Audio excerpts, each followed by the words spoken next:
سلیمان بن عبد الملک، سب سے حسین، 42 سال کی عمر، جوانی، اس کی میت کو قبر کے قریب کیا گیا تو ہلنے لگا تو اس کے بیٹوں نے کہا ہمارے ابا زندہ ہیں، وہ سختہ ہو گیا ہے، زندہ ہیں۔ عمر بن عبدالعزیز رضی اللہ رحمت اللہ علیہ فرمانے لگے ارے بھتیجو زندہ نہیں ہے، قبر کا عذاب جلدی شروع ہو گیا ہے، بل عجل اللہ بالعقوبہ، چھپاؤ، جلدی چھپاؤ۔ عمر بن عبدالعزیز جس تخت پر بیٹھے اس پر سلیمان تھا، اس پر ولید تھا، اس پر عبد الملک تھا، ان تینوں نے اپنے من کو راضی کیا، عمر بن عبدالعزیز نے اپنے رب کو راضی کیا۔ جب عمر بن عبدالعزیز کا وقت آیا مرنے کا تو انہوں نے بلایا رجا بن حیوہ سے، فرمایا کہ میں نے عبد الملک بن مروان، چاچا بھی تھے سسر بھی تھے، ان کی بیٹی فاطمہ سے شادی ہوئی تھی، میں نے اس کو قبر میں اتارا، کفن کی گرہ کھول کے دیکھا تو اس کا چہرہ قبلے سے ہٹ چکا تھا، رنگ کالا سیاہ پڑ چکا تھا۔ عبد الملک بن مروان گورا چٹا تھا، یہ جگہ سرخ تھی، کالا۔ پھر میں نے ولید کو قبر میں اتارا، اس کا بیٹا 10 سال حکومت کی، اس نے 21 سال حکومت کی، اس نے 10 سال کی، ولید بن عبد الملک۔ میں نے اس کے کفن کی گرہ کو کھول کے دیکھا تو اس کا رنگ سیاہ ہو چکا تھا اور قبلہ کی طرف سے چہرہ پھر چکا تھا۔ پھر اس سلیمان کا واقعہ تو ابھی سنایا، پھر اس سلیمان کو قبر میں اتارا اور اس کے کفن کی گرہ کو کھول کے دیکھا تو اس کا چہرہ قبلے سے ہٹ چکا تھا۔ اب میں جا رہا ہوں، مجھے دیکھنا۔ پہلے تینوں نے حکومت کی پوجا کی اور عمر بن عبدالعزیز نے اپنے اللہ کی پوجا کی۔ انہوں نے ایک بڑا عجیب خطبہ دیا جب خلیفہ بنے، اے لوگو، بچپن میں شعر و شاعری کا شوق تھا تو میں شاعر بنا، تھوڑا سا اٹھان ہوئی تو علم کا شوق لگا، میں نے علم حاصل کیا، جوان ہوا تو فاطمہ بنت عبد الملک سے عشق ہوا، میں نے اس سے شادی کی، اب اللہ نے مجھے حکومت دے دی ہے، اب تم دیکھو کہ میں اس سے اپنے اللہ کو راضی کروں گا۔ ہمارے حکمران تو ووٹ سے آتے ہیں اور چلے جاتے ہیں 4-5 سال کے بعد، ان کی وراثت میں حکومت آ رہی ہے اور 3 بر اعظم پر حکومت ہے، اور ایسا روب دبدبہ ہے بنو امیہ کا، کوئی ان کے سامنے سر نہیں اٹھا سکتا۔ 3 بر اعظم میں زکوٰۃ لینے والا کوئی نہ بچا، 3 بر اعظم میں سوال کرنے والا کوئی نہ بچا، 3 بر اعظم میں ظالم کوئی نہ بچا، 3 بر اعظم میں مظلوم کوئی نہ بچا۔ لیکن خود کیسا رہا؟ گھر آئے، فاطمہ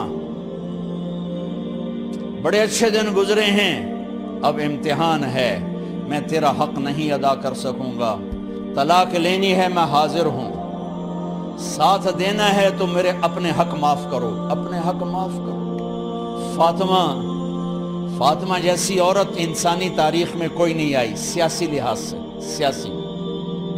دادا مروان بادشاہ، باپ عبد الملک بادشاہ، بھائی ولید بادشاہ، دوسرا بھائی سلیمان بادشاہ، تیسرا بھائی ہشام بادشاہ، چوتھا بھائی بادشاہ اور اپنا خامند بادشاہ، 7 نسبتوں سے یہ عورت شہزادی ہے۔ کائنات انسانی تاریخ میں اتنی بڑی عورت کوئی نہیں آئی، سیاسی۔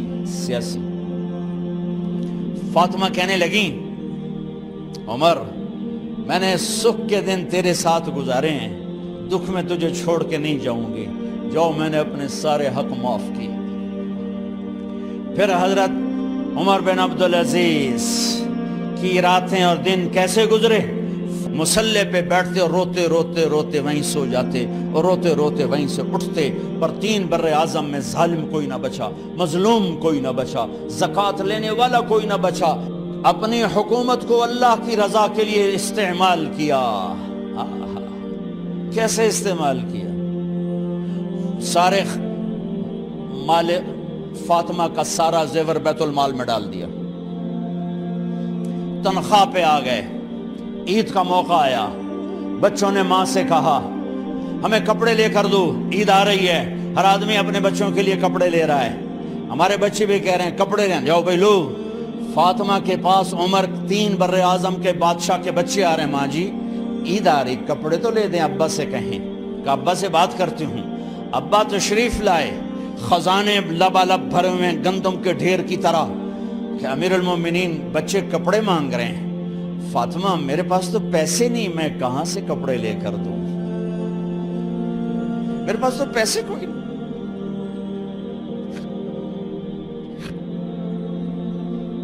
حضرت فاطمہ نے کہا پھر بچوں کا کیا کروں؟ کہا پھر مجھے بھی نہیں پتا کیا کروں. اس کے پہلے 3 حکمرانوں نے لوٹ مار کے بازار گرم کیے، ظلم و ستم کے پہاڑ توڑے، اور آج اسی خزانے پہ ایک شخص بیٹھا ہے جو اللہ کو راضی کرنے کے جھنڈے گاڑ رہا ہے. تو فاطمہ نے کہا آپ ایسا کریں، اگلے مہینے کی تنخواہ ایڈوانس لے لیں، اس سے میں اپنے بچوں کو کپڑے لے دیتی ہوں، اور گھر کا خرچہ میں مزدوری کر کے گھر کی روٹی چلا دوں گی. ارے اپنی تاریخ پڑھو، صرف ڈرامے ہی نہ دیکھتے رہ جاؤ، صرف گانے ہی نہ سنتے رہ جاؤ. اور بھی دکھ ہیں زمانے میں محبت کے سوا. انہوں نے اپنے بلایا وزیر خزانہ مزاحم، اپنا ہی غلام. ہاں بھائی مزاحم، ہمیں بچوں کے کپڑے چاہیے، تو اگلے مہینے کی تنخواہ ایڈوانس مل جائے. وہ کہنے لگے امیر المومنین آپ مجھے لکھ کر دے دیں کہ آپ 1 مہینہ زندہ رہیں گے، میں آپ کو تنخواہ دے دیتا ہوں. عمر بن عبدالعزیز سر جھکایا، اٹھے، گھر گئے. فاطمہ میرے بچوں سے کہہ دو کہ تمہارا باپ کپڑے لے کے نہیں دے سکتا. اپنی تاریخ تو دیکھو.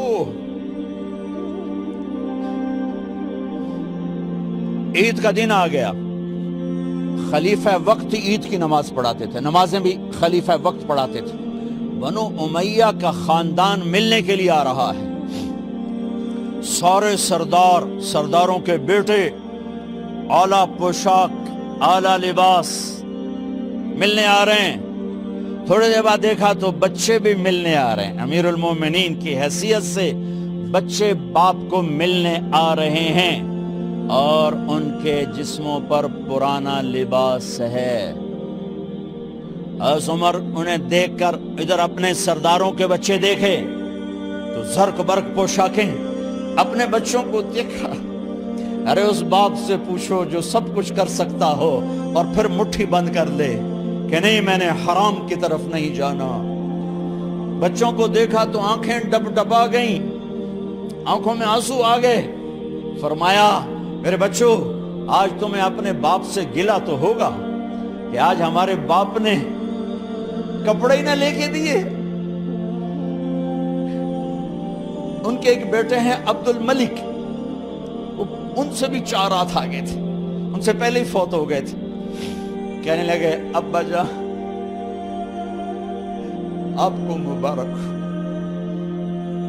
آج ہمارا سر بلند ہے، ہم شرمندہ نہیں ہیں، آپ کو مبارک ہو. آپ نے قومی خزانے میں بددیانتی نہیں کی ہے، ہم شرمندہ نہیں ہیں. انسانوں کو کپڑوں پہ نہیں تولا جاتا.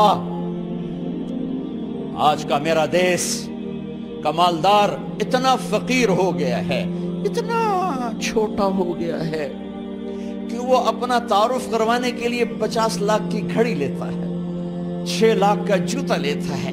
آج کی بیگم اتنی چھوٹی ہو گئی ہے کہ اپنے قد کو بڑا کرنے کے لیے وہ 10 لاکھ کا ہینڈ بیگ لیتی ہے کہ دیکھو میرا بیگ 10 لاکھ کا ہے. ارے میری بہن تو 10 ٹکے کی بھی نہیں رہی اگر تو نے بیگ سے اپنے آپ کو بڑا بنایا. او میرے دوست تو 2 ٹکے کا نہیں ہے اگر تو 10 لاکھ کے جوتے اور 50 لاکھ کی گھڑی سے اگر تو بڑا بننا چاہتا ہے. ارے اس دھوکے سے نکلو. برینڈڈ کہاں جا رہے ہو؟ جب تم اپنی ذات میں بے قیمت ہو تو رب ذوالجلال کی قسم تمہاری گھڑیاں، تمہارے بیگ، تمہاری گاڑیاں، تمہارے بنگلے تمہاری عزت کو بڑھا نہیں سکتے. ابا جان آج ہم خوشی سے بلند ہیں کہ ہمارے باپ نے بددیانتی نہیں کی. گھر میں تشریف لائے، کہنے لگے فاطمہ کچھ پیسے ہیں میرا انگور کھانے کو جی چاہ رہا۔ بس فاطمہ رونے لگی، فرمایا امیر المومنین خزانہ تو بھرا پڑا ہے، 1 درم کا بھی تیرا حق نہیں ہے کہ تو 1 درم لے کے انگور خرید لے۔ تو تڑپ اٹھے، فاطمہ میں جہنم نہیں برداشت کر سکتا۔ او میرے بھائیو جو دن رات سود میں پھنس چکے ہو، جو دن رات جوئے شراب میں پھنس چکے